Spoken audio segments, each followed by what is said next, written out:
But how was your week? You went to Dale, Ohio, and so went on vacation. That's pretty cool. I did go to Dale, Ohio for a little bit. The family, my wife Tia, and then my son Hunter. Rained.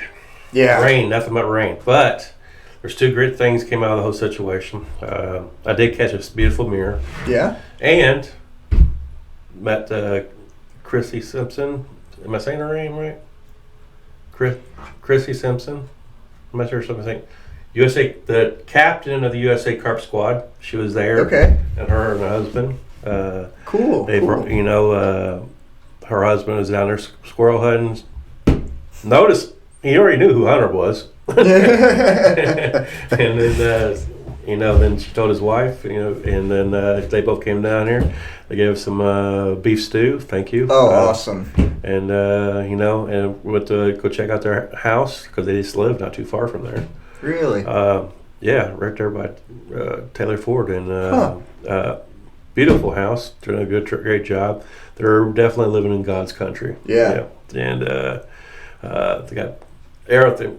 Just, they got everything, between lots and lots of carp equipment. Oh, I bet. Yeah. Oh, I could only imagine. So I imagine they saw your stuff and they were like, they do the same thing we do. They're like, wait a minute, Carper? Yeah. What's your name? What's going on? That's what we do.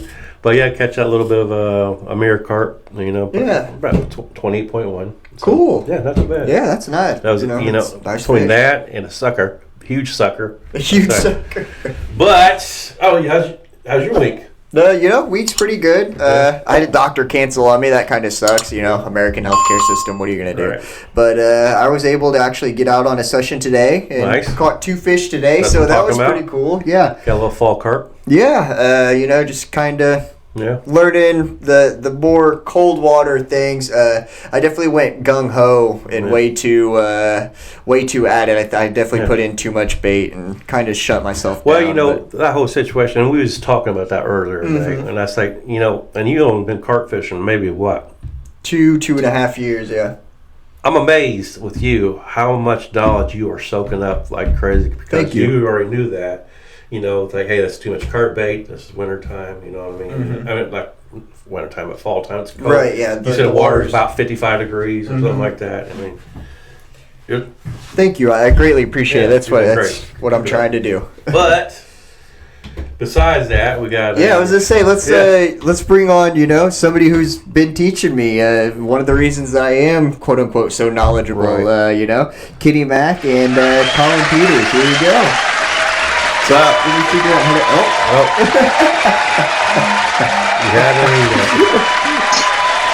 Legends.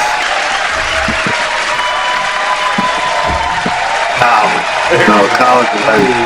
There we go. Why was the whole thing? All right. Good job, Peters. Kenny. All right, how's everybody? Good job. I seen we was talking to you just before the show starts. You took off running. Your alarms went off, and boom, you end up. I've been crushing it. Yeah, I heard. That's nice. Yeah, well, it was kind of hoping, like Jamie, you know this well. We begged for a run live, Yep. And so the timing was off just a little bit. You guys had technical difficulties. We did. You're the ones that screwed up. We did. We had to do it. We had to do it. It was close. Yeah. And I will say this, man, all of my fish have come from Mega Spice. I'm just telling you, I love that stuff in the Mega Spice. All of them. What company is that? I see it. All 2. All of them. That's Carp Angler, Raspal. Okay, gotcha. Now you ask me like that. You think I'm afraid of it? Nope. So we got a daily bet going. Oh, we don't gamble. $10, $10 for the big fish of the day, and $10 for the most weight of the day. And I got the first 2 days, and then we blanked. And then Kenny's got the second 2 days so far, but we've still got some prime time left. So you were talking about that during the little pre-show technical difficulty thing that we had, and you know, Kenny was down there on the dock, I think, releasing his fish, and I said, you know, that's weird that you know, it's the second time that you guys have fished together, and all of a sudden he's like, hey, let's throw some money on the fish when, you know, we fish together all the time and we've never done that, not once. So I don't know. Thank you, Daniel. Thank you, because I don't do that. I never do that. But it is sort of a part of his rhythm. It's what I meant by my post. I certainly wasn't trying to throw him under the bus. No. I was simply trying to conform to his rhythm, and I wanted him to have a good experience. And one thing, you know, now growing up, we did it. My cousins and my uncles, and we always had a little something on it, and you know, it was fun. So I don't mind it, you know. Yeah. But you're right. As a norm, that's not something Carrie and I have never done ever. Right. Hey, I'm just trying to get some money back from all the groceries I've been buying. Yeah. Hey. I heard about your groceries. Want a good breakfast burrito? You want a good breakfast burrito? Right there. He's your man. Well, all the fixings, all the trimmings. He has the whole neighborhood, you know, crowded around our house. It'd be kind of far for me to go get a breakfast burrito from South Carolina. That's fair. Sorry, North Carolina. Hey, and James, I think you even thought I was from Australia or somewhere too. Down under. He said he's Australian. He's from South Carolina. So for the people, you know, who aren't familiar with you, so as you're saying, you know, I'm from Australia and Tanzania and wherever else we're going to say you're from. You know, give us, you know, a little bit of background of Colin Peters. You know, where are you from? You know, how did you get over to America? And, you know, when did you start carp fishing? Oh, boy. So, all right. So, first of all, right, I came over about 40 years ago in my late 20s, thinking I was going to come over for just a few years, treat it like a working vacation. Came over, fell in love with it, became home. I lived in New York for a couple of years, Florida 5 years, been in North Carolina 30-something years. It's my home. I love it. Nice. Started carp fishing back in England probably when I was, caught my first carp maybe when I was about 12, I guess. Something like that. Floating bread crust. Okay, so when you came over to America, were you immediately like, okay, I'm going to keep targeting carp, or was it like one of the things, like we've had other anglers, like when they come over, they're like, I'm going to give up carp fishing for a little bit, and then that itch just gets them. They get close to some water, and they're like, I wonder if there's some carp in there. Okay, so here's the deal. I bought a couple of rods over with me, and I lived way out on Long Island. So I actually fished for bluefish. Okay. Moved to Florida and bass fished, and moved to North Carolina and got back into carp fishing. So there was a good few years hiatus of. You said the bass. You can't. The bass. He keeps asking me if I have a wrestle. You watch out, he'll put you in a full Nelson. So, how many years have you been in the United States, living in the United States? How many?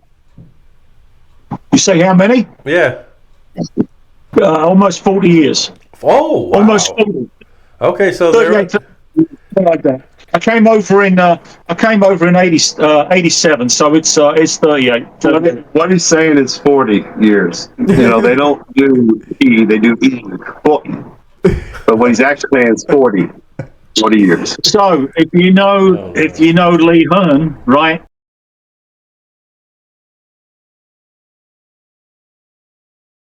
He used to live in the same town as Lee Hearn 40 years ago. Yeah. Oh, and really? He had a pretty good reputation back in Harlow as a bit of a wanker.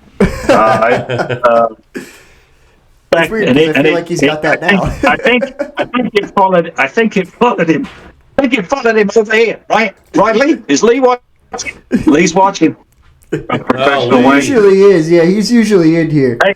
He calls me a wanker at every opportunity he gets. So we're going to get him back. We're getting him back. That's what we're doing. Hey, James, do you mind if I throw a plug in? Go for it, brother. There's what I'm talking about. Hey, man. Mr. Daniel Kinney, from the bottom of my heart, thank you for your business. We appreciate you. Not only is it good for everybody's pocketbook, but man, we're having fun. You hear me, Mr. Kinney? We're having fun, and I appreciate you sharing Dave Outdoorsman with us. And I'm having a blast out here. You guys been your hospitality is second to none, and you know I go down south, and so for you boys up here to have that hospitality, it feels really good, man. Thank you from the bottom of our heart. Thank you, guys. Yeah, thank you very much. I saw the second video that you guys posted. Where you walk in and you say, he's got a big shipment of bait coming in, and then you got the flavored panko, you got the addiction blend, you got the carp cocaine, you got the carp crack. For you to walk in and like you're saying that it feels at home. I can tell that you feel comfortable around those people.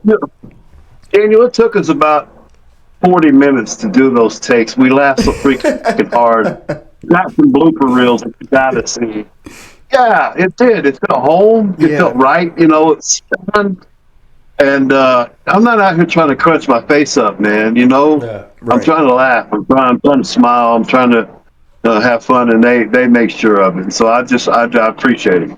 Nice. Yeah, I'm glad. I have my bad days and my bad times. I crunch my face up every now and again because of my company. What? You see? What? I'm just glad that somebody else finally gets to walk a mile in my shoes over there. The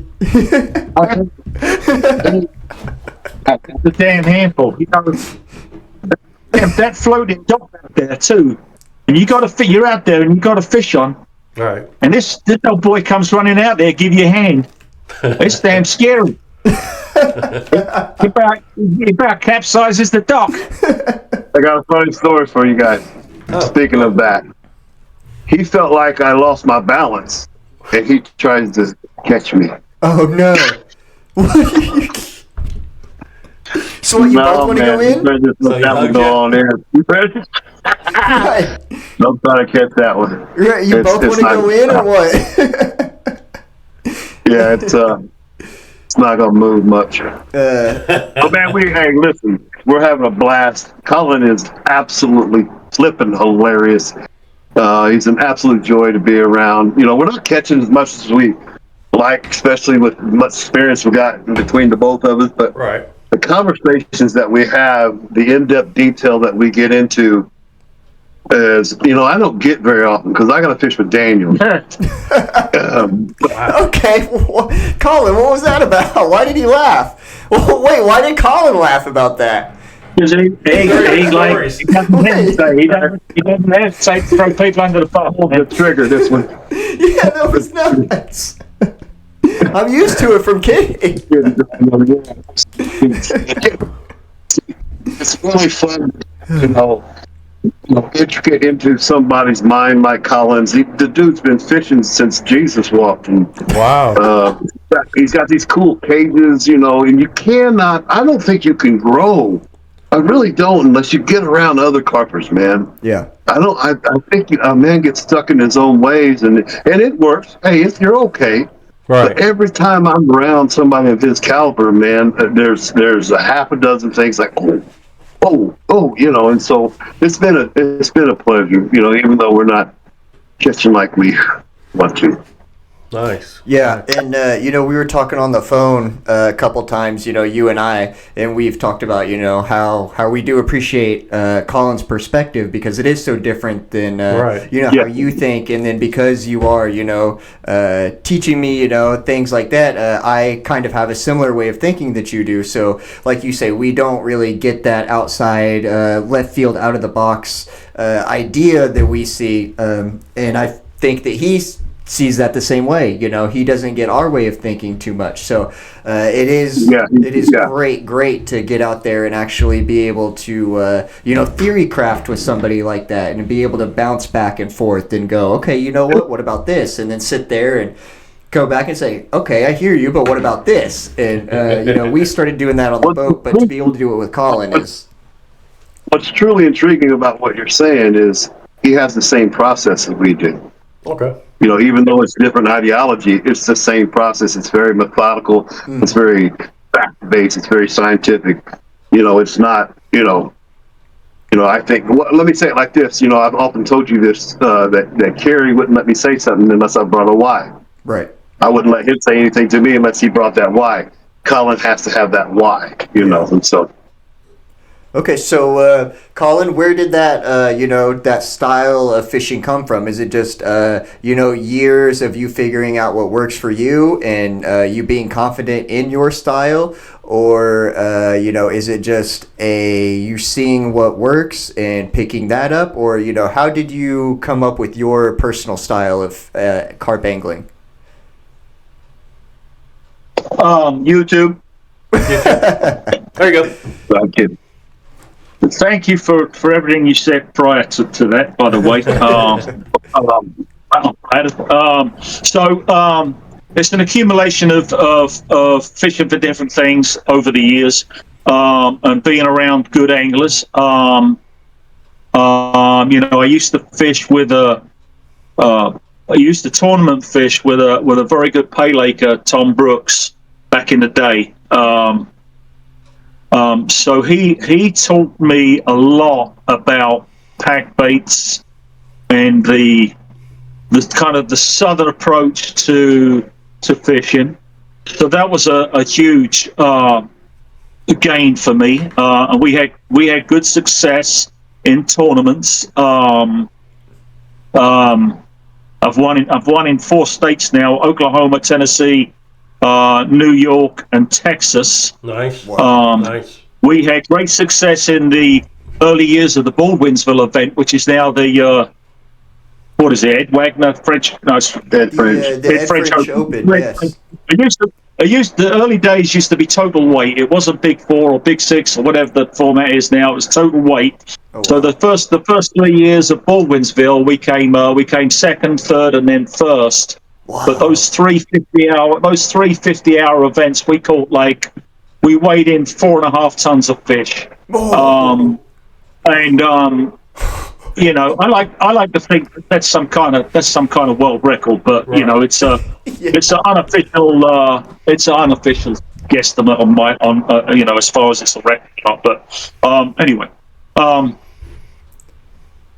now went for a few years. I got out of the tournaments thing for a few years, and then got back in it last year.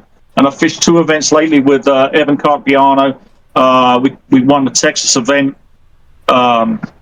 last year, and we fished the CT Open this year, and we got within 10 pounds at first place. We was joint 6. It was tight at the top right there, but yeah. I also, Daniel, so I live on a lake. And I've lived on a lake for 9 years now. And then prior to having a full-time residence on a lake, I had a part-time residence on a lake, and I had that for 5 years. So the last 14 years, I've had especially the last 9, I've had the opportunity to try and understand the fish movements. The lake I live on has got 365 miles of shoreline. It's a pretty good sized lake.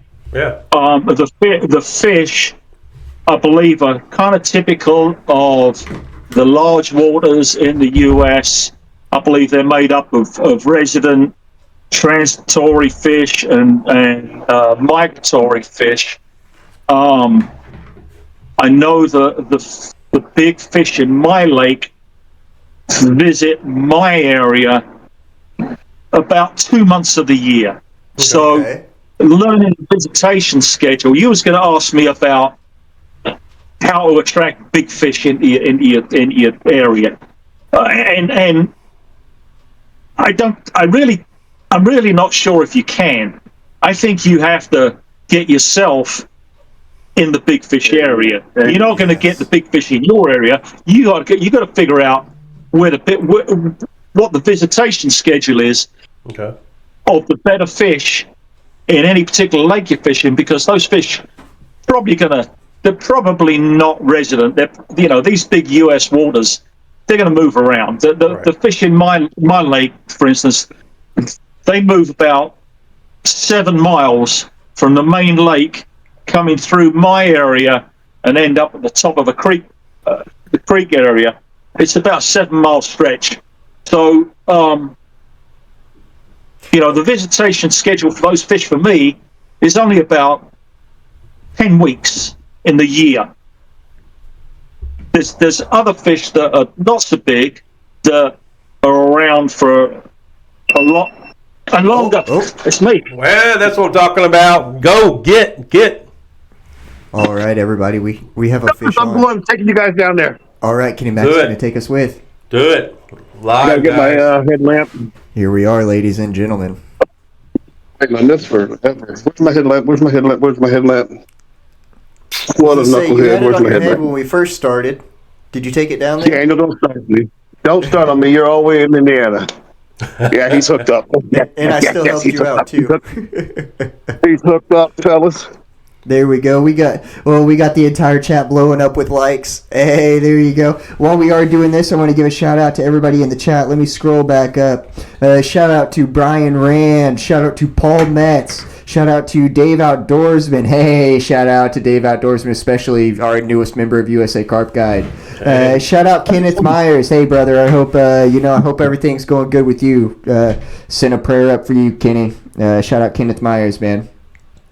We got Dave Outdoorsman still. Paul, another shout out. Chris Brady, shout out to you. Brian Rand, another shout out. And here we are. We're down here on the dock. Get it, boy. We got Colin Peters. He is in. Yeah, I think he did. Don't get too. I think he's into some whiskers. It's a catfish. Oh no! It's like 100 yards out, so it's going to take the Wah. We got for an old guy, bro. For an old guy, he can send it, man. He's way out there. That's what I was about to ask. I was about to say, so are you using a West Coast bait boat, or are you guys just launching them? It's a bait boat. That's not good. You think he can get it out there? Justin Keaton says, "Hey y'all, how you doing, Justin?" I'm so terrible. No, he did. I bet he casted 90 yards on his last cast, but his longest one is a bait boat, though. Yeah.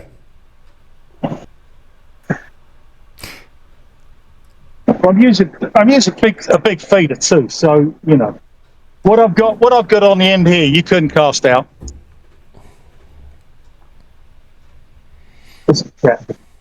Oh. We have Paul Metz in the chat. He's already saying -1. But I will tell you, Colin. Now, if you choose to keep and eat this catfish, it goes from a -1 to a 1. It's actually a 2-point swing, so you get your 0 and your 1 back if you eat them. So, I mean, it's up to you. Oh yeah, it's a full belly. He's telling you the truth. True story. True story. Hey, Daniel, did he mention that we were gambling? I don't know why you're sticking your nose in this crap, but to try to make a fish eligible. You kind of mentioned that. I wasn't going to tell him those rules. But yeah, he is way out there. It's going to take him a minute. Yeah, he's almost here. Okay, let's see what we got. A little catfish. I was hoping it was a big nasty too. It looks like it's a. Oh, he's decent. Yeah, man. That's a good sandwich. Oh yeah, he's a decent guy. Quick, everybody, zoom in on the hook baits. Hurry! What's he using? I got it.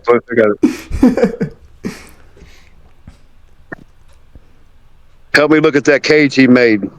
I did. I'm looking at it. Coolest thing since peanut butter and jelly. I'm telling you.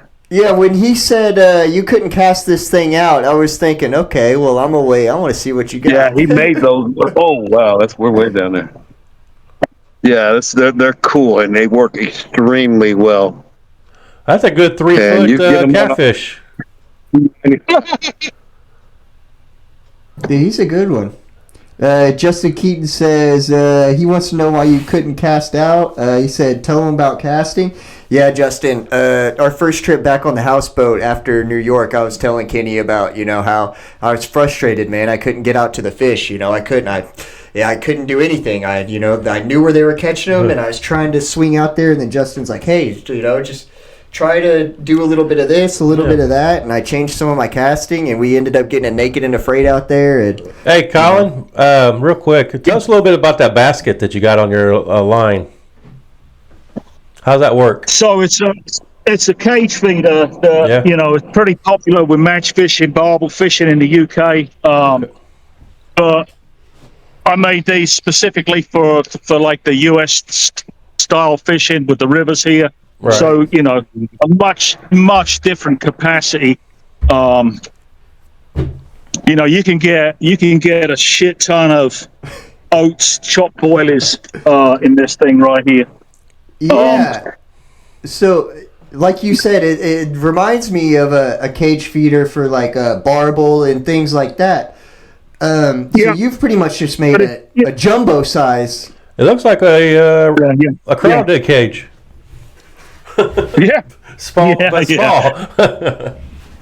Now, I tell you, we had the other day in the Bottom Feeder Baits group chat, we had somebody link us. A guy froze a whole bunch of bait. Yeah, I seen that. And then, and then he was chucking that out there. So I think, if you were to make 10 of those cage feeders or whatever and freeze your particle or whatever in the hot months and then just boat out your frozen particle in your cage feeder, I mean, you're good to go right there. Well, yeah. So all right. So, because I use oats. I use oats, right? You can put oats in the bottom, fill the middle section up, which is going to be like a 3 inches by 3 inch worth of freaking whatever you want to put in there, and then put oats on the top. So you got a sandwich. It goes down on the bottom, and if you got a current, it's taking the bait to the bottom. It ain't washing away. Right. The oats come out. All your shit comes out. It's all right there, and your hook bait's right there. So that's the deal. Yeah, I like it. I'm really interested in people, that do things like you're doing, where they have an issue. Okay, I need a solution. Nobody sells my solution. I'm making my solution, and I'm really interested in things like that. And I'm extremely interested in what you have just made. and so like this is a big one. I got smaller ones that are castable, and you can zip tie like bullet weights to them. So you change the weight in 1 ounce increments. You can go from 4 to 10 ounces real quick with some zip ties, and then you snip the zip ties off if you need to decrease the weight. We got a low battery situation. We need to go plug this phone in. Okay. Go for it. We need to go back up to it. All right. Wow. I was hoping that'd be a good sized carp. Yeah, I know. I was hoping. But still, I mean, we got a little action. That's all. Kenny's like, what do you mean you thought it was a good sized carp? You wanted me to catch a good sized carp? That's crazy. You guys are plotting on my downfall.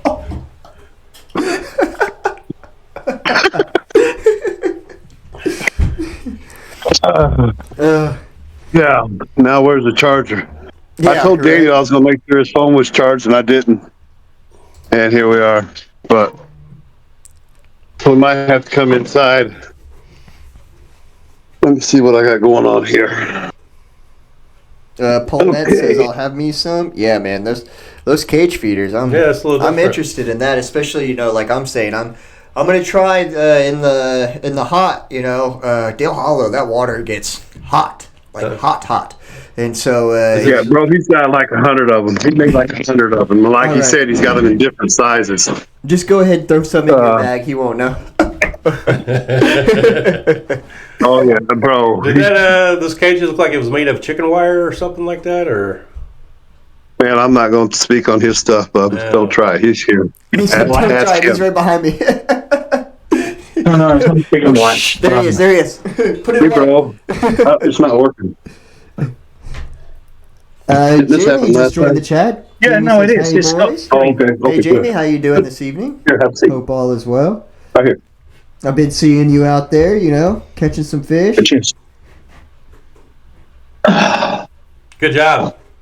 That's a good sized cat. -1. -1. That's damn -1, man. Should have ate him. Yeah. Yeah, no. How many cats you guys caught so far? I'll wait for Kenny to buy us the fish from the grocery store. Yeah, that's what you should do. You should walk in there and say, you know what I really want? I want some, fried catfish. You should. Can we get some fish fillets from the grocery store? What? I told Colin that, next time you guys go to the grocery store, he should say that he really wants some fried catfish. Ask you to buy him some fried catfish. Dave says, for a big guy, seeing Kenny take off like a speedboat when his alarm goes off Sunday, he was booking it, I'm assuming you mean. Yeah, man. For those of you that don't know, Kenny Mac, as soon as that alarm goes off, he is like the Flash. And it's actually dangerous for me, because if I'm in his way, he doesn't care. It's like a train coming through. The alarm, yeah. So I have to, backflip over the table and, jump into the water and swim under the boat to the other side to make sure that I don't get over there. So. Yeah, he gets a run. This guy. This guy, and he's not the only one. So I'm not putting all that food on his plate, but. If you're in a hurry, don't get behind a brick. Uh-oh. Hey, Lee Hearn. Now, Lee Hearn, he has made several posts about it. He did. I don't know why everybody runs to their pole. There's no reason to ever run to your rod, da-da-da-da. Huh? He gets a run. It takes him 3 weeks to get to it. And it's on purpose. And I'm behind him. I'm like, oh, my God. I can't take it. Hey, and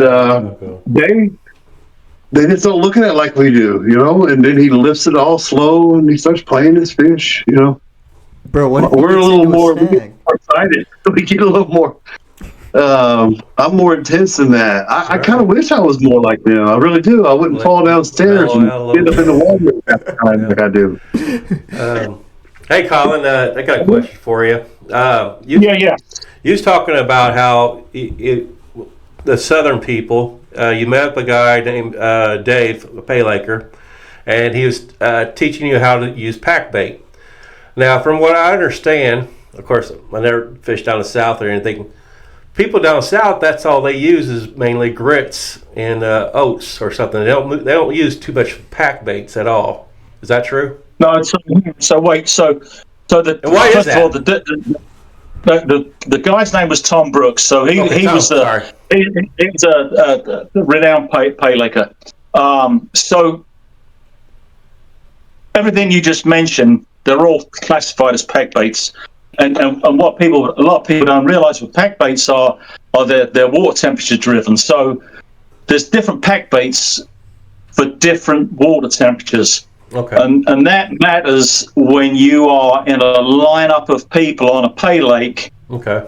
It matters what you're using. Now, when you're out in the fishing in the wild right here, there's a lot more leniency, and all I use is oats, and I try and fish every day in the wintertime from starting October through to about mid-April. That's my time of the year for me. It's hot where I'm. It's peak season for me. It's because of the visitation schedule of the fish that we was talking about earlier.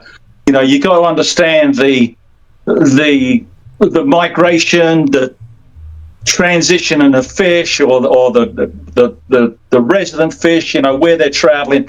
You got to understand the visitation schedule to catch fish. And in the US, it seems like if you're not catching fish, it's probably not because of the bait. It's probably because the fish ain't there. Yeah. Within reason, unless you're a complete, novice, right? Chances are the problem is the fish are not there. So, the question about getting big fish in your swim is really it's more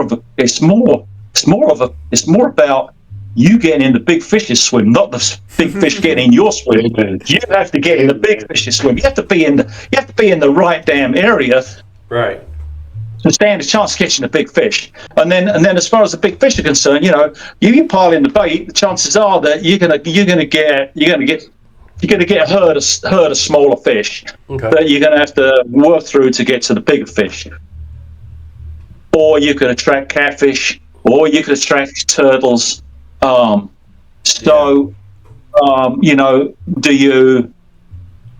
I like to think kind of like I like to the less is more approach. In a lot of instances, I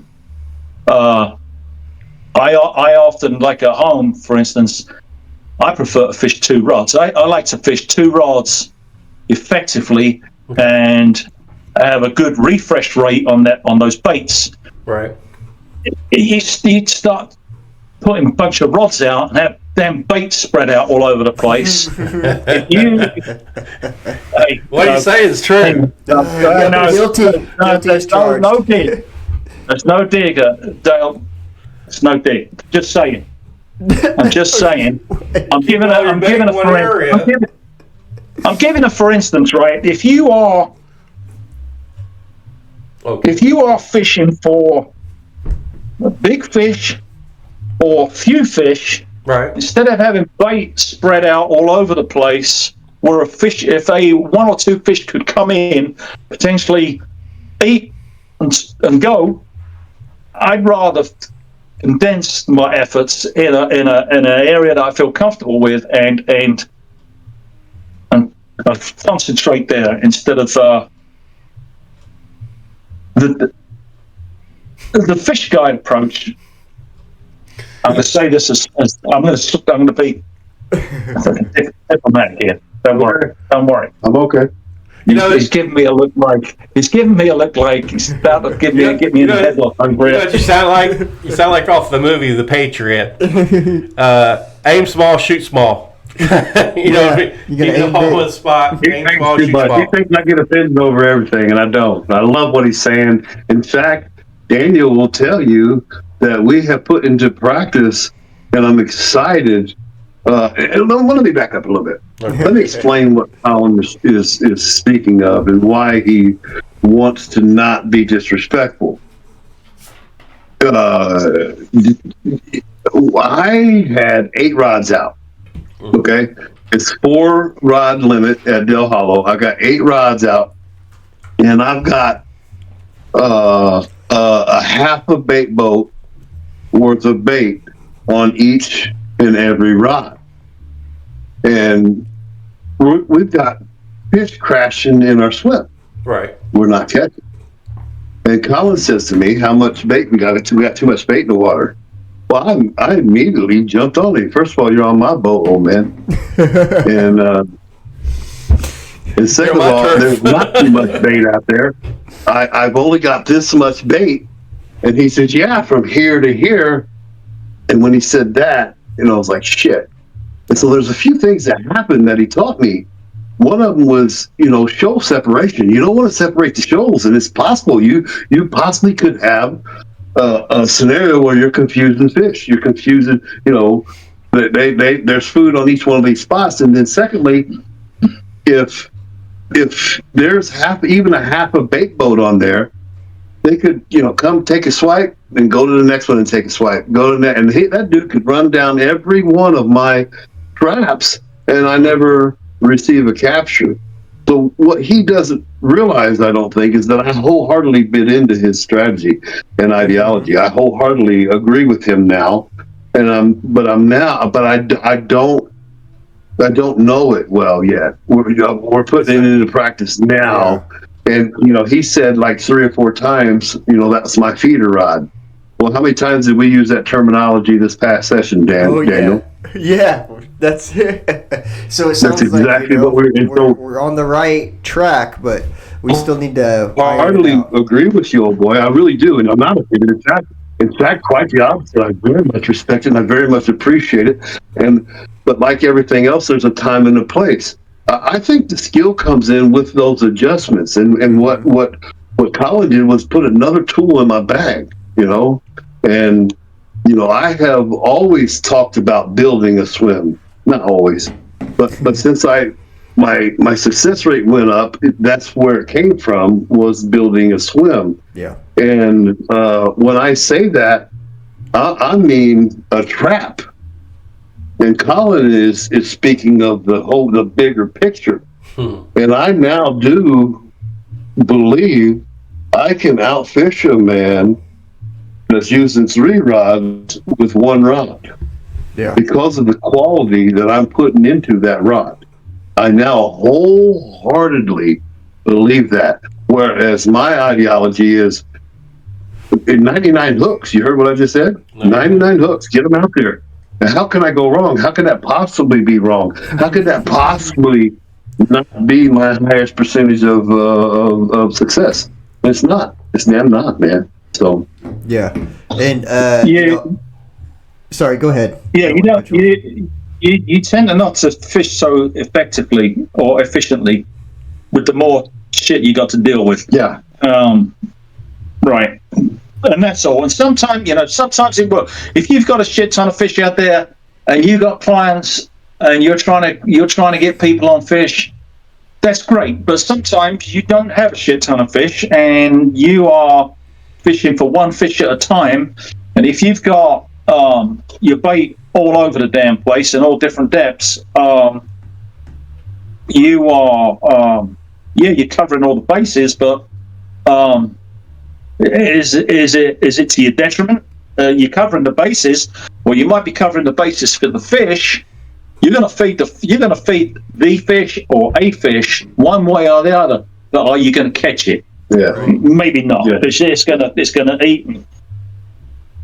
Yeah, and scoot. And gone. So if it's a concentrated effort, like Daniel and I have been doing, there's only one spot that they're going to eat, and everything else is naked and afraid. Yeah. And how many times have you caught that? Excuse me. How many times have you caught her naked and afraid, away from our chum, away from our bait? It's just another thing to think about, and I know like I mentioned on my lake, the fish come through. You got to understand. It took me about 7 years to start understanding the visitation schedule of the fish in this lake, or the bed of fish. And sometimes it looks like a ghost town out there, and it's for good damn reason. It's because it is. The fish are 5 miles up the road. Yeah. And there's a lot that a lot of people say, bait and they will come. Bait and they will come. Like I said, the fish are 5 miles up the road.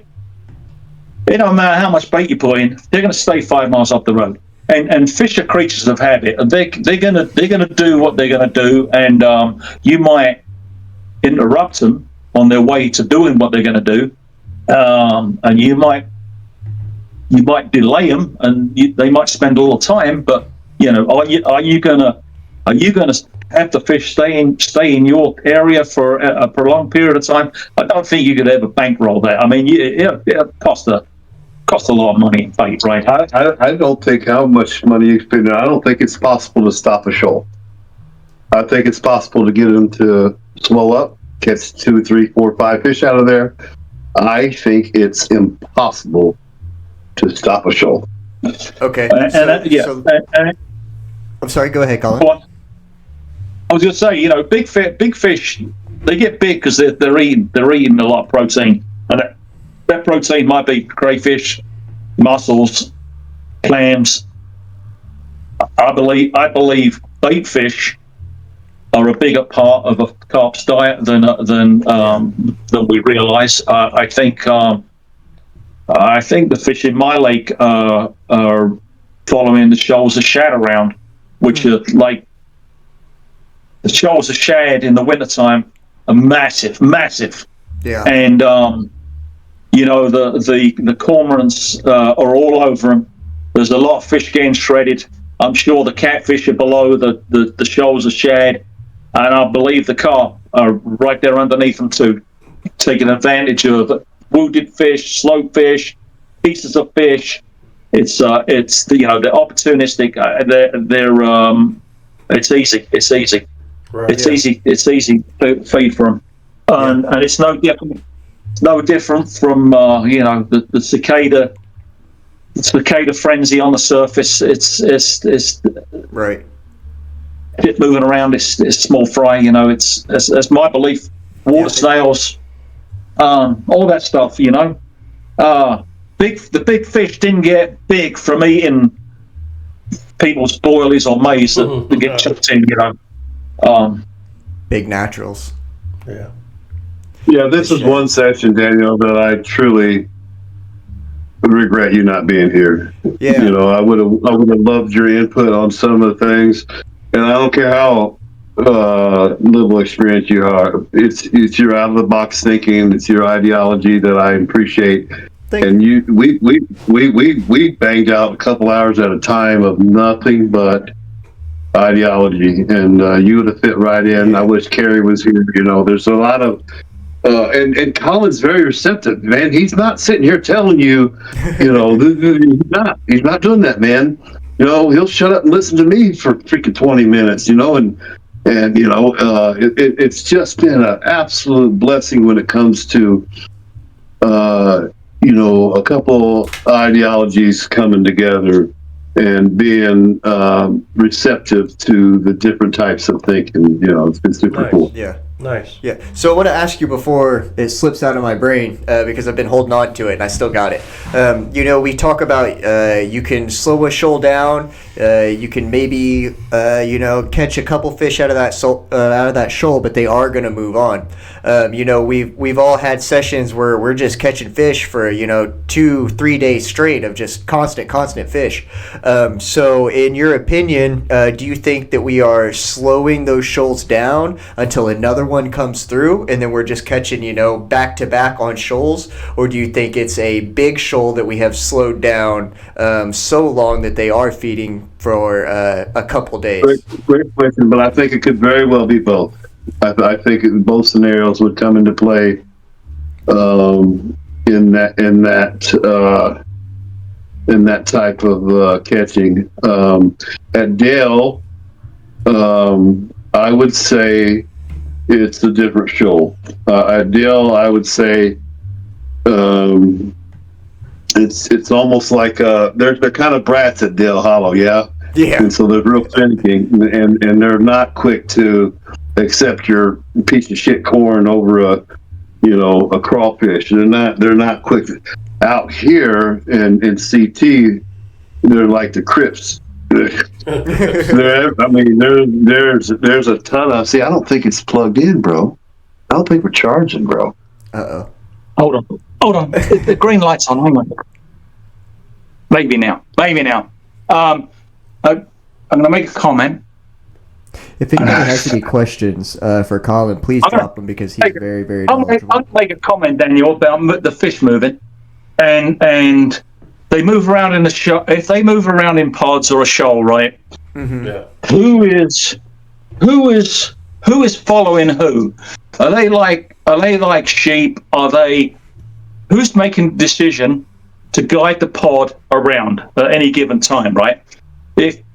If you are hammering them, or if you've caught some, you are gradually spooking these fish. Right. And is there leaders? Who follows who? I mean, I know in my lake I've had incidences where I know the fish are there, but I get one, and all of a sudden they've gone. And did I spook them? I guess I did. It's funny because these fish generally haven't been caught before in a lot of the places we fish. Yeah. Right. If they have a set patrol route, like I said, who's deciding when it's time to get up and go and leave that pack out? And is it the bigger fish? Is it key fish? I don't know. It's unknown, right? But somebody's making the decision. Somebody out there amongst that group is making the decision. Look, hey, let's get the fuck out of here. Right. Hey, okay, Dana, give me just a second. We're going to run out of battery if I don't change this plug. Okay. I don't. I've got a plug. I've got a different one. Okay, here's one right here. I'll read some comments while we do this. Jamie says, "And big guys out in it in the shoals. Always watch aerial footage when I can of the shoals moving. You can always see a few on the outskirts." Yeah, and that's I have two ways of thinking about that, right? So are these smaller fish following the big females that are on the outskirts, or are the smaller fish moving as like one mass, and then the big fish just kind of come in after those? And I was wondering if they all run in the schools. You know what I mean? If they're all running the schools together, if you got one leader or what, again, like, are they following a female, or is it following a male, like a leader, or what? Like a lion? I don't know. Yeah. I feel like it would be, because I watch ducks, when we're fishing. And, the smaller ones usually dictate where the entire herd or flock, whatever, actually goes, because they're younger, they're smaller, so they don't know as much. They're more exploratory. Now this is with ducks and ducks versus fish, whole thing. But just from what I've seen with these couple of animals, that the smaller ones actually do dictate where you go, and then the bigger ones are like, all right, I'll keep you safe over here, So it would be cool to see if it's the same thing with carp. Do the big ones stay on the outskirts and just okay, we're going over here, well, let me go over here. If all the small ones are going over here, okay, let's wind over here, because it does seem like the small ones will come through, and then the big ones will come after that, and then pick around the edges and things like that. So I would like to see some underwater footage, or like Jamie's saying, even a couple hours of aerial footage. I think we lost him, or frozen. Hello, you are on the podcast. Hey, send me that link. I know we're on the podcast. I'm the one so I'm the guest. Are you? Who is this? Well, I was letting you know that you're live and that they could hear you. Those guys are knuckleheads, though, not me. Who is this? Hey. Send me the link, Daniel, so I can get on. I don't know how to do it. I'm done. I am. Oh, so we're going to use Kenny's. Gotcha. I'm sending you a link right now. What do you think? Are you sending me the link? Yes. So for you anglers out there who, while we wait for them to come to our back on, if you guys got any good questions for Colin or Kenny and Mac, just let us know, and we can reply. Or I guess they could probably just read it too. I don't know. But what do you guys think? Do you think they swim in herds, or do you got, like what Daniel was saying? Is there like a male or a female? I don't know. That's a good. Jamie says, or they're rogues. Yeah, that's another thing. Sometimes, especially Dale Hollow. That's my only experience that I can really attest for.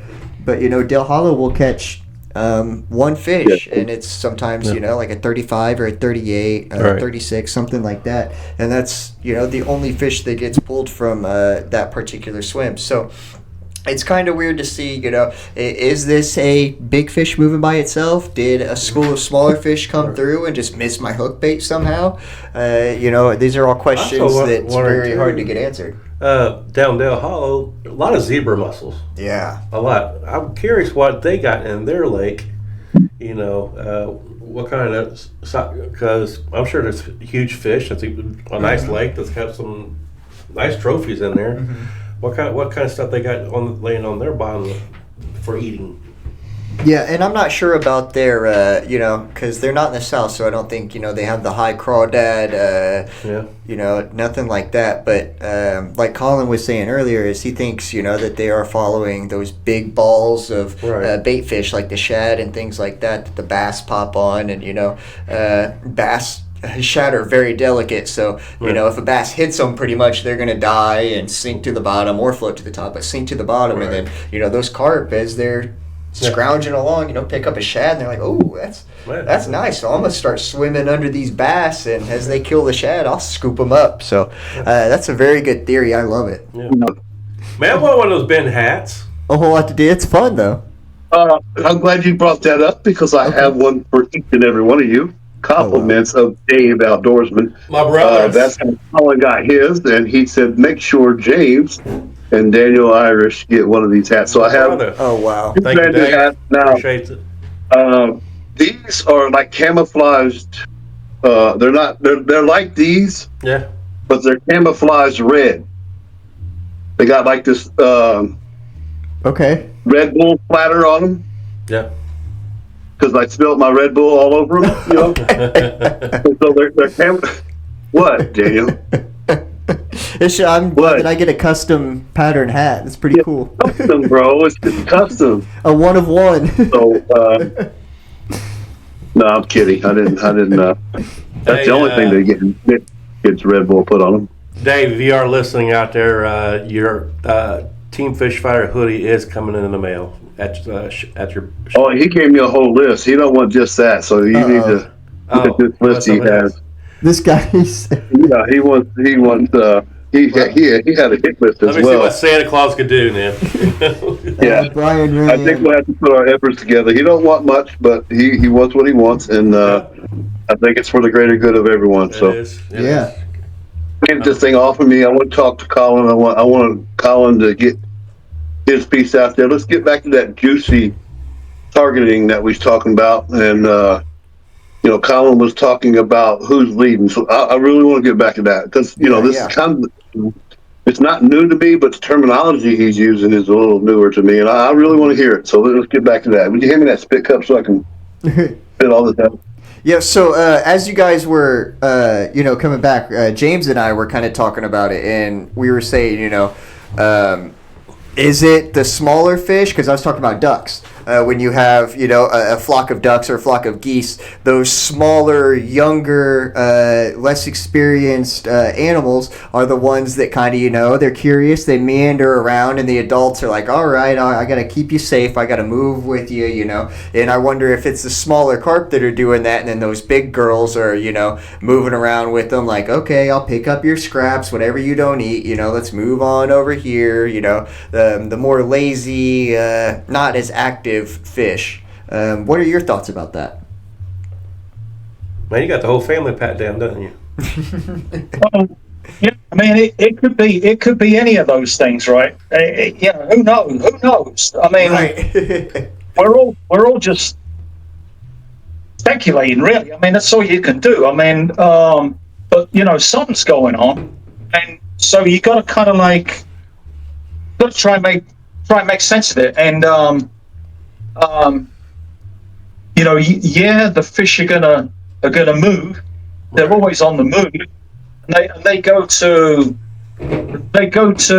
their known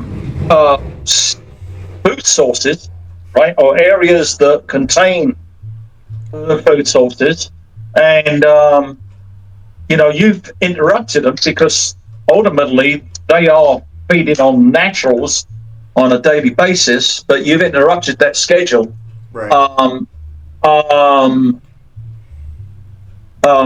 So who decides? Who knows? I don't know. Good question. I mean, let me bounce that back at you. When you're beginning a session, and when you get all set up, and let's say 6-8 hours goes by, 10 hours, you don't have a capture yet. Yeah. Is there any type of correlation with that first capture? Does that tell? Does that give you a tell? For example, one of the things that my dad taught me was that when you come up to catch a bluegill, when you throw a worm in a bluegill hole, that very first bluegill you catch is going to be the biggest bluegill. I don't know if that, is the same with carp or not. If you ask me, no, it's the other way around. Yeah. You know, I usually catch my bigger fish on the tail end of a session and not up front. And so, is that a little indication on who's leading? Maybe, maybe. But those are the type of things that we got to pay attention to and gather these information and this ideology from everybody, and then put two and two get together with your own experiences. Now, I know in April, Daniel and I was on a session, and the very first fish was that 45-1. First fish of the year, the very first fish. First one. However, we did not capture another fish. No, that's not true. I didn't capture another fish. I think Daniel caught a 38. Yeah. Is that true, Daniel? I don't remember. But I think we caught one. I caught my 36.4, but yeah. Yeah. I knew it was a good fish. Mid-30s, something we both caught piggies, but that was our only capture in the entire session. So. Okay. Another thing to consider, right, too, is that you often hear about the morning bite, the afternoon bite, the evening bite, whatever. The fish are opportunistic, and I think that they are probably feeding more often than maybe not. And if they stop feeding, or so you think, I think it might be more of a question of they're not feeding in the depth that you're fishing at, or they're not feeding in the area you're fishing at. They've just gone deeper, or they've gone shallower, or they are somewhere else. So at home, for instance, when I like to fish during the daytime only, and strongly believe that there's a daytime depth and there's a nighttime depth.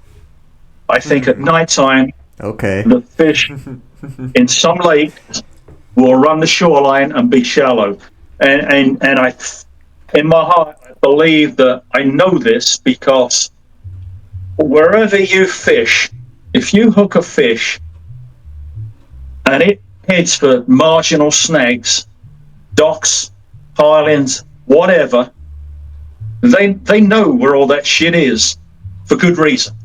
Yeah. Because they're familiar with that whole territory, and I believe it's because they run the margins most often at night. Yeah, they've been there. They know where they know where it is, and there's a lot of food in those areas. Snails crawling on the woodwork, and fish hanging around the wood and the rocks and stuff like that. Whereas in open water, maybe not so much. I don't know, but what was we talking about? The hell was we talking about? Where the fish go? The snag, the snag. The structure that they are. I love throwing a rod down the margins, especially at night. And I don't like fishing. I don't like fishing the margins at home because of all the docks and the pilings. It's a nightmare as it is in the daytime, keeping the fish out the piers or away from the piers, and to be out there at night and trying to do it is just it'll be it's ridiculous. His margin hunting is what got our session started. He kicked off our session as he got a capture. Well, actually, he didn't catch the first one. It ran up on the bank, but that's what got the session started for us. Right. So to the point of me being slow to get to a run. It was cold as shit the first night and windy, so we was up on the pool here, and I had a run on a margin rod, fully expecting this fish to head out. Yeah, to open water, which is contrary to what I was just suggesting about the fish dying all the marginal snags. Anyway, we was up here, had a screaming ass run. Took my time getting down the stairs here, and when I got to it, instead of that fish being out in open water like I was thinking, it was like knee deep in a damn tree that was in the water further down the bank. Lost it. But Jamie says she thinks that they followed the lead lady, which it's that very, very could well be true. They could be following Big Mama and just picking up whatever is around her.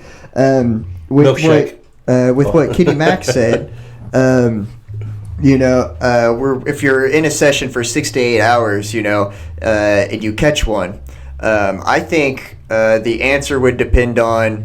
Did I catch a smaller fish? Let's say Indiana. Okay, so did I catch like an 8 to 12, or did I catch an 18, 19, 20, 21, 22? Because if I caught one of those bigger fish, then I would say, okay, that's my one bite for the day. I'm gonna go ahead, pack it up. If I'm coming to the end of my session and I catch one of those smaller fish, I'm gonna say, okay, here comes a shoal of some smaller fish. Let's dig in, let's catch 5 or 6 fish, and then let's go home.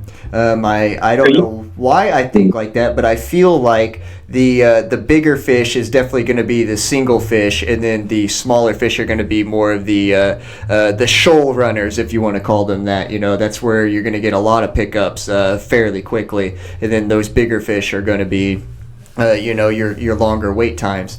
The thing that we can't really decide on is, am I catching that big fish at the end of the shoal, or is that big fish coming in at the very front of the shoal, and then those little fish are giving that fish time to pick around and eat what it wants? So it's so hard. We're bouncing back and forth. I'm sorry? I think it only can be measured with a follow-up capture, and so you're kind of stuck in limbo, right? Mm-hmm. To your point, I think you answered your own question, and it's true. It's very true what you just said. When you catch a 12, 15, teener, you fully expect to catch another one, don't you? Yep. Yeah. Yeah, and you know what? If you're having, and you're really going to pack up if the fish are small. If you're having fun and you've got nothing else to do, you're having a good time. So who cares? Who cares how big the fish are, really? You got to enjoy it for what it is, and we go a long time sometimes without a damn run. So when you're catching fish, regardless how big they are, it's you got to make the most of it. It's nice to catch big fish, but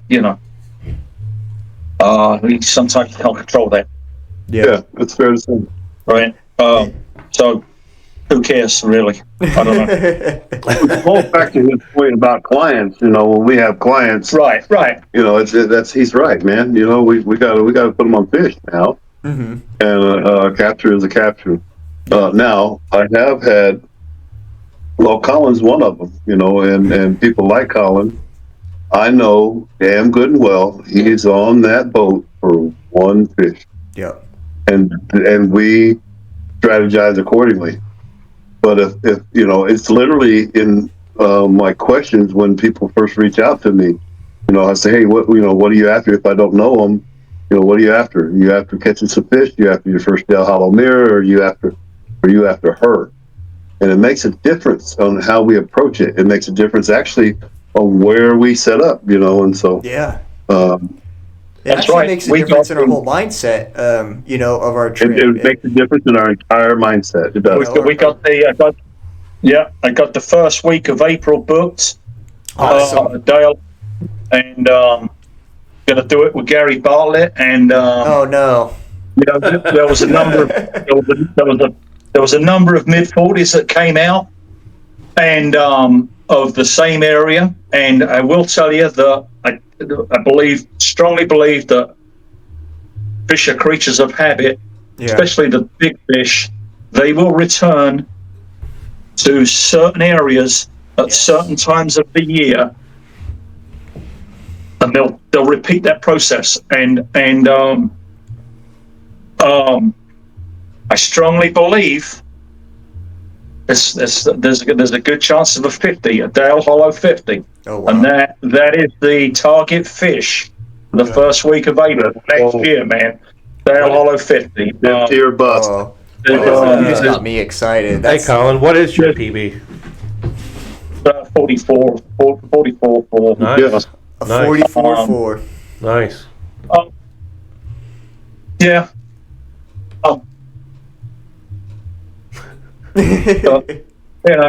I caught a lot of shit ton of 30s within an hour arriving on my boat. Not even an hour. Yeah.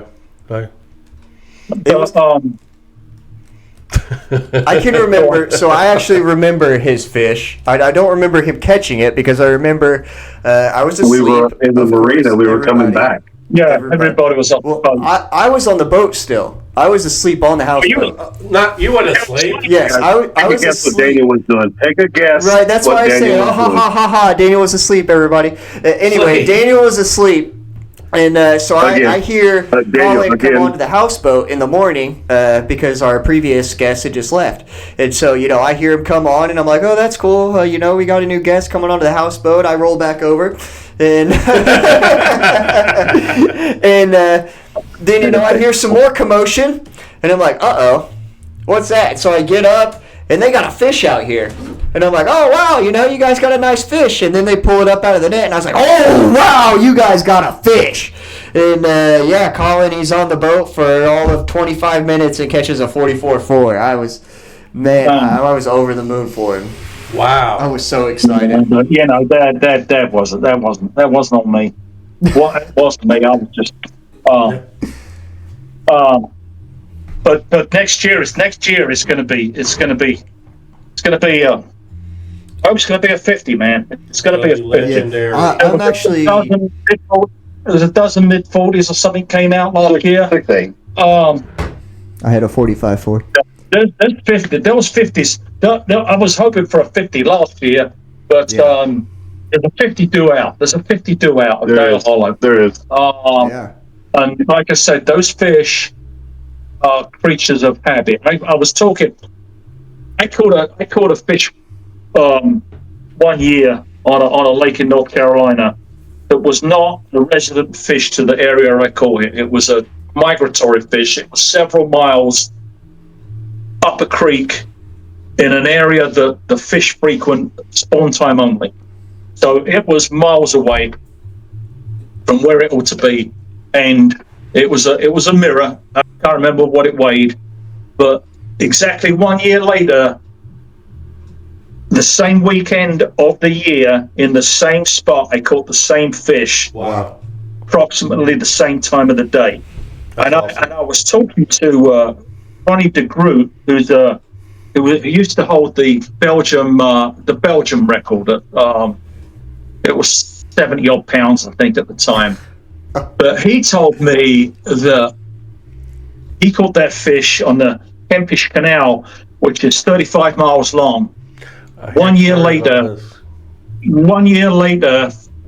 its previous catcher, that was a couple of pounds lower, wasn't the record at that time, but he caught it in the same spot, same weekend, same fish, and then he proceeded to tell me about 4 other incidences,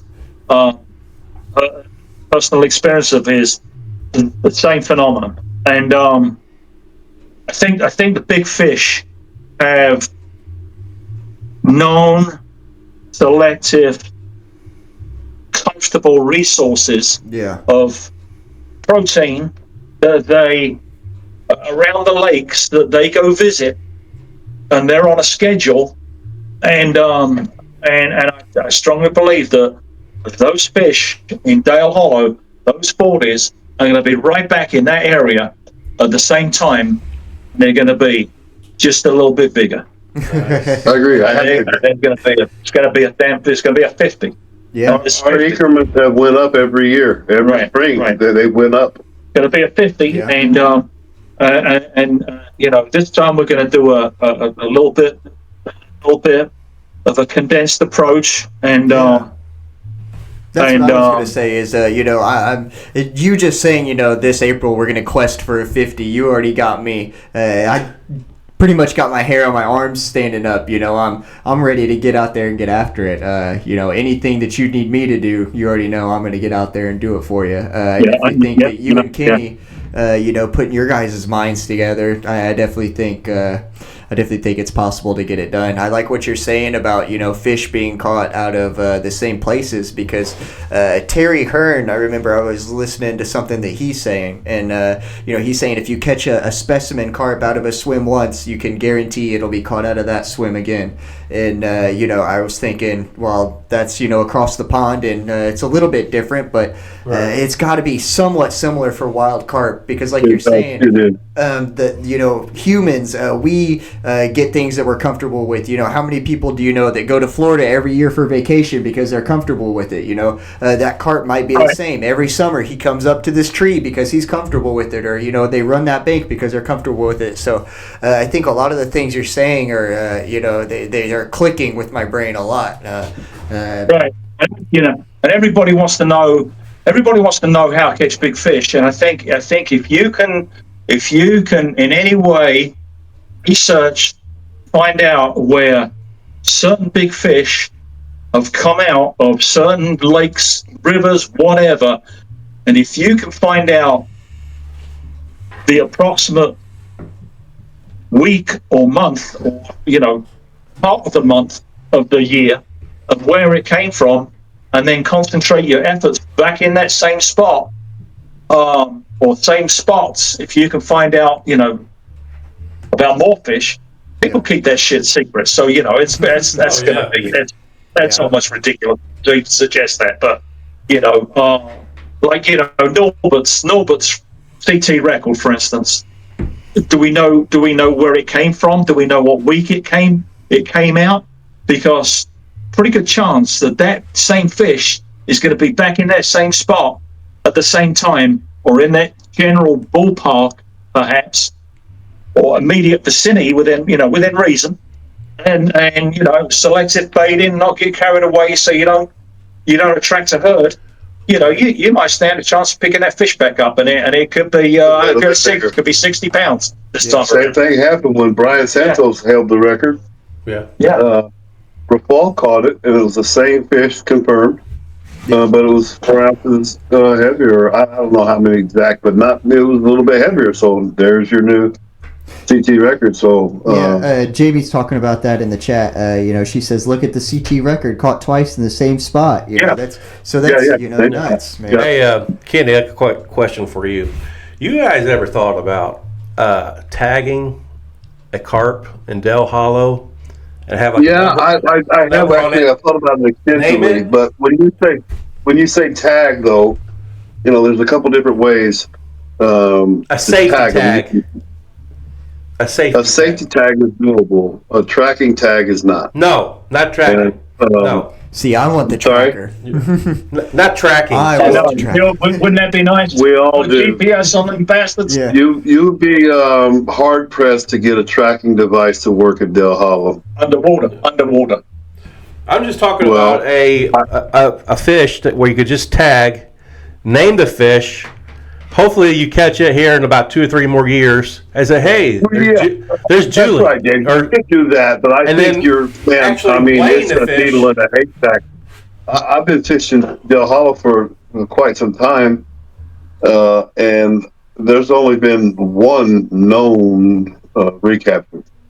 Yeah. And that was actually my fish and Dewan's son's fish that we confirmed, and it was literally 25 nautical minutes away, so it had traveled like Goat Island. Yeah, they caught it on Goat Island, and I caught it at. I watched them catch that fish. I did. Yeah, I caught it in the first cove. Yeah, that's crazy. It was a distinctive, very distinctive mirror. Yep, very 18 miles away. Yes. Yeah. Brian Rand is saying during Lady Ginger this year, first and second place was same fish caught 2 days apart. We also caught one with Fred Powers' rig in its mouth that broke him off a day earlier. Yeah, that's what we're saying.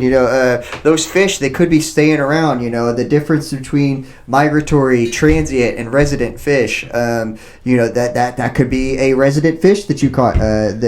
He's moving around. And then we also have, like we're talking about Dale Hollow, those migratory fish that, like Kenny said, 25 nautical minutes. That's a grip. Like that is a swim for a fish. So for that fish to move that way, that it's incredible. It just makes you think, how far are those fish actually moving? Tag a fish that's like over 30 pounds or 40 pounds only. You know what I mean? And I just be amazed, and then see how much weight it gains within a couple of years or something. My lake in the wintertime, I keep talking about me fishing in the wintertime, and the shad, for instance. My section of the lake is like it's in a creek bed, but it's 450 yards wide at my point, right? Oh wow! And the creek's about 7-8 miles long from the main lake to the top of the creek before it starts getting into a real creek. But the fish seem to show up when the area is thick with cormorants. Okay. And the cormorants are chasing the shad, And there's been times when it turns into like a ghost town. There's no osprey, there's no bald eagles, there's no cormorants, there's no seagulls. Everybody's gone. And it's like it was busy a couple of days ago. All of a sudden, it's like a ghost town. Yeah. So I'm like, okay. So I get in my pontoon boat, and I'm like, I'm going to go up the creek. And I get about 4 miles up the creek, and there's all the cormorants.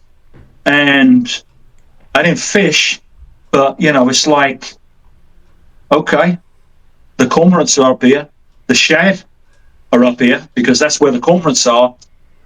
Pretty good chance everybody's vacated my spot because all the damn food's gone up the creek, Right. Pretty good chance. Whether it's facts or not, I don't know. But it's I'm starting to believe that the bait fish, like the Dale Hollow, for instance, the Dale Hollow in the springtime, those coves, when you shine a light in the water at nighttime, it is thick.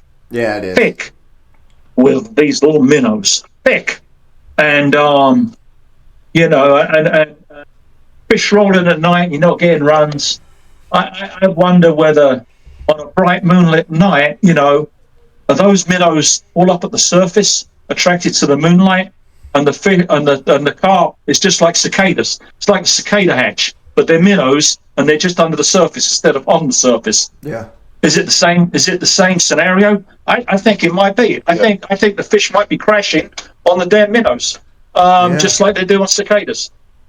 It's a strong possibility. It makes sense to me. It's easy protein, right? It's I don't know. That's what I believe. I mean, it makes sense, honestly. Why wouldn't the fish eat the other fish? Especially those really big ones, like you're saying. There's no really other big source of protein for those fish to eat. It. After knocking everything down, they have to be eating something, and that's pretty much the only thing they could be eating. Right. I've talked to a catfish guide on our lake who uses live scope, and I asked him, I said, hey, have you ever caught carp on a shad? And he said, actually, I've watched carp take a shad bait on live scope, purposely come up and take it, and he said, hey, they're the hardest fighting fish in the lake. Oh yeah, and we know that, but it's interesting. It's interesting. I know the carp sometimes show up on trot lines that people put out for catfish with a fish bait on. Mm-hmm. With a blue. Yeah, it's like it's stuff that goes on that sometimes you're just not aware of. But Yeah, it's very weird. My first carp that I ever caught before I even, fished for carp really, was in a pay lake as we were, channel catfishing one Saturday afternoon, and I caught him on a piece of shrimp and a night crawler. He took a bobber down. Wow. So that, that it's just like, what? Hot dogs. Everybody talks to bass fishermen. They're like, yeah, I caught a carp on a booster tail or some crazy shit, or jigging with a worm, jigging with a jerk or jerk bait or something. I don't know, but everybody's got a story. So, maybe the bait fish is a bigger part of the story than we believe. I don't know. Yeah. Maybe. Yeah, I definitely know there's a.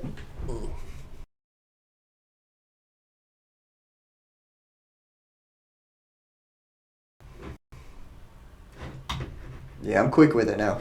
You are quick. Oh, we bounced right back. There we go. Yeah. Boom. Like a beast. I'm getting quick with it. We are coming to the end of our show, Let me take this opportunity to give a couple shout-outs if I can. One, I want to say to Jamie, thank you so much for always supporting me, Jamie, man. Thank you for your kind words. Truly means a heck of a lot to me. And the other shout-out is to RJ with Connecticut Custom Tackle. Thank you for your hospitality. It was a pleasure meeting you, kind sir, and I appreciated our conversation. We'll be back up here soon. Yeah, I was going to say we're coming to the end of our show. If there's any, shout outs that you guys want to give, anything like that. I do want to, shout out a couple of our people that I do see in here, every week. Every week. Dave, he's been coming in here every week. Like you said, Jamie comes in here every week. Brian Rand, Paul. Richard Gardeau. I hope I'm pronouncing his last name right. Paul Metz. The Kenneth and Isaiah Myers. Justin Keaton. Yeah, our core fan base. If I'm missing anybody, I'm so sorry. But our core fans of. Not fans, our core supporters and community members. Keeps us going. Thank you. Everybody that comes in here and talks. Thank you very much. Who else do we go? How many people are on this thing right now? We got about 150. What? Shut up. No, good job. It's How many seriously? How many we got on there? We got 7 live right now. we need to start making money off of it. I'm sorry. Another what? 2-3 million? Honestly, I don't know how to monetize it and everything. So you have to set up like Facebook stars or something like that, or you set up like Facebook affiliate. You can make like 7 cents. I know we're supposed to be doing this like each time before the show, but on my Facebook page, at the beginning, for some odd reason, when we go live, it shows private. When I show go on the club, that's so weird. I can't do it off my phone. I think it's on the computer. I was going to say, I've done all my settings to public over here. So I was about to say, I think it's on your phone, but you were about to say, I think it's on the computer, so yeah. I don't know. But once I get off the show, because I can't fix it during the show. All right. So I was pretty excited about 150 people. Yeah. Yeah, me too. Well, once I get off, drop back, Gary Bartlett. I tell you, once I get off, we get done the show. When I get home, I'll put it on public, and then it just starts popping up with all kinds of views. We'll end up with like almost good. I was to say every show usually gets a couple hundred views. Yeah, so way over 100. Yeah. So. All right. Yeah. Okay. So I want to bring, if we can, King James. I want to bring Dave Outdoorsman back on and want to be able to open it up to the public so that he can have all his people watch the podcast, and maybe he's not so nervous this next time. He was pretty. He was awesome. Nervous. How no? Yeah, that was crazy. I didn't. He's fantastic. That's what I told him. He said he was nervous, but I was shocked that he said he was nervous. I'm like, dude, you sound like a professional. Yeah, I'm not trying to talk about another guest on your show, but before he was like, yeah, guys, look how nervous I am, and he was like shaking, and then I was like, okay, you ready? We're gonna start the show, and then as soon as we start the show, he's just like, yeah, I just been carping, and here's what I do, and this is what I do, and blah, blah, blah. And I'm like, okay, I thought you were nervous. Yeah, he paid a visit while we were here, and so awesome. Him and his lovely wife. Shout out to his wife. She is a sweetheart. God bless you, girl. Shout out Dave's wife. All right. So, are there any closing comments that you guys would like to give out? Colin, thank you very much. Any questions for Colin? Any questions for Colin Peters? All right. As we any questions for Colin, please. those questions are coming in, I do want to, like I was doing, thank you for coming on to the show. We really appreciate, somebody that is as knowledgeable as yourself coming on to the show, and, being open with your information that because it does take years. Like you were saying, it took you 7 years just to kind of get how the fish were moving around in your lake. So thank you for sharing that information that does take years and years and years to obtain. It's not something to be taken lightly. No. Thank you for sharing that with all of us. Thank you for your kind words, and it's on these big U.S. lakes. I think it's a thing. I think you can't catch fish that are not there, and quite often they're not there, and you got to recognize that. Not your bait necessarily. Shout out to Drop Back, Gary Bartlett. Yeah, shout out Gary. And the reason why you're getting a shout out, Daniel, I have your sour pine in my possession, sir. Oh wow! Oh, I'm excited for that. I'm real excited. Dave Outdoorsman has one question. He says, "Does Kenny fart a lot?" Oh my God! I don't smell good. I can tell you that. But farting, I make sure I poop pretty much first thing in the morning. Are you lactose? He's got a CPAP machine. Yeah, and he's in the next day, and it's like sleeping. It's like sleeping in the same room as Darth Vader. I was gonna say. And in the morning, I'm the one that wakes up, right? So there's this period in the morning that you kind of like got to wake this joker up without getting attacked. Yeah. So, dude. I'm kind of looking around this place for a long stick, so you can get 10 foot away from him. Yeah. And then he goes, "Why didn't you wake me up?" He's the hardest person to wake up, and he's so hard to wake up. And if you wake him up too hard, he'll kill you on accident. And then if you don't wake him up, he's mad because you didn't wake up for a fish. You need an air horn. Yeah, you do. I will say, back to what Dave was saying. If you touch me, if you did this, I'm awake. That's not true. True. 1,000%. Because last time you said, "Hey, you need to wake me up a little bit harder than that." You literally told me, "Hey, you need to wake me up harder than that." Yeah, I'm not buying that stuff. I tell you what, I've been me for 55 years, man. Tomorrow morning, I'm going to throw an extra thick blanket over him, and I'm going to jump on him. There you go. I'm going to wrestle him, and we're going to see what happens. I'm going to start putting on a football helmet before I wake him up. But, Dave, you said, does Kenny fart a lot? And then Kenny even himself said, I stink. That's one thing about the houseboat that is pretty cool is, Kenny Mac, anytime you get in his truck, if you get on the houseboat, if you're just around him, the dude always smells good, and the environment that he's in is always pleasant to smell. So that's one thing that I've always loved is, he's... I didn't say that. He's smelling good, and his environment, like I said, the truck, the houseboat, we're always got air fresheners going or whatever. Got that breeze going. Yeah, we're always smelling good, and that's what it's about.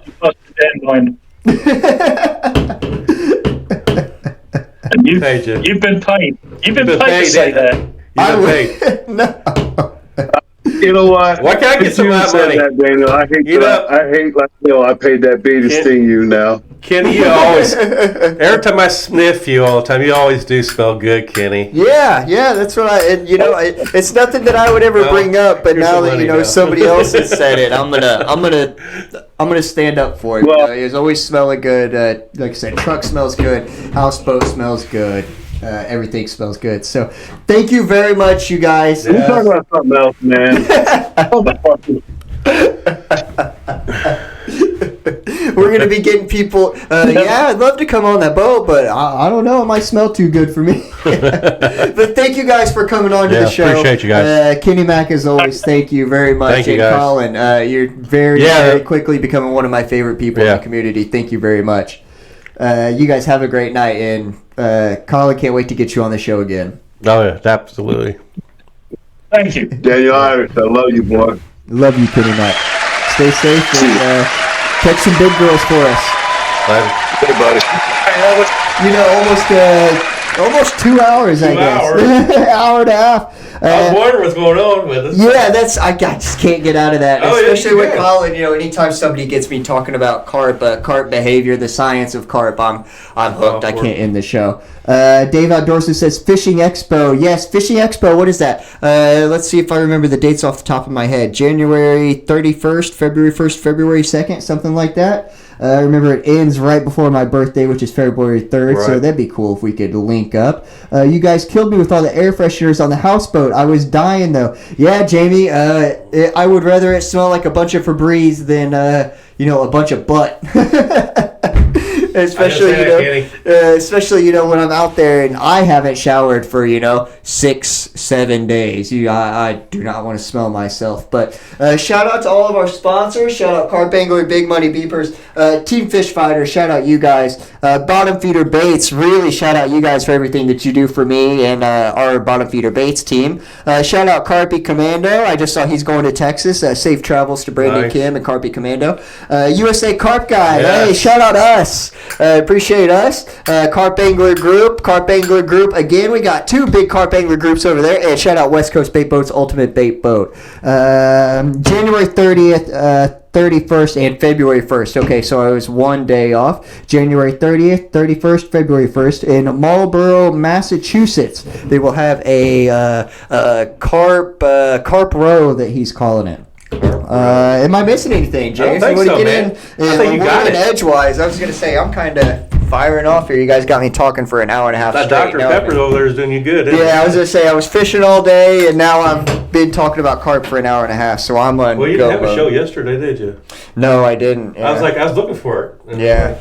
But you're all right. Yeah. So, well, that's it. I'm good. I'm good. All right, Carp Anglers, appreciate you guys watching our show. Please don't forget to subscribe to our channel once it comes out to this. But I also want to thank Colin Peters. Very, very educational. That was great. And I also want to thank all you guys for joining our show, and thanks for watching. Yeah, couldn't do it without you guys. Thanks for watching. Appreciate it. Later, guys. Have a good night. Good night.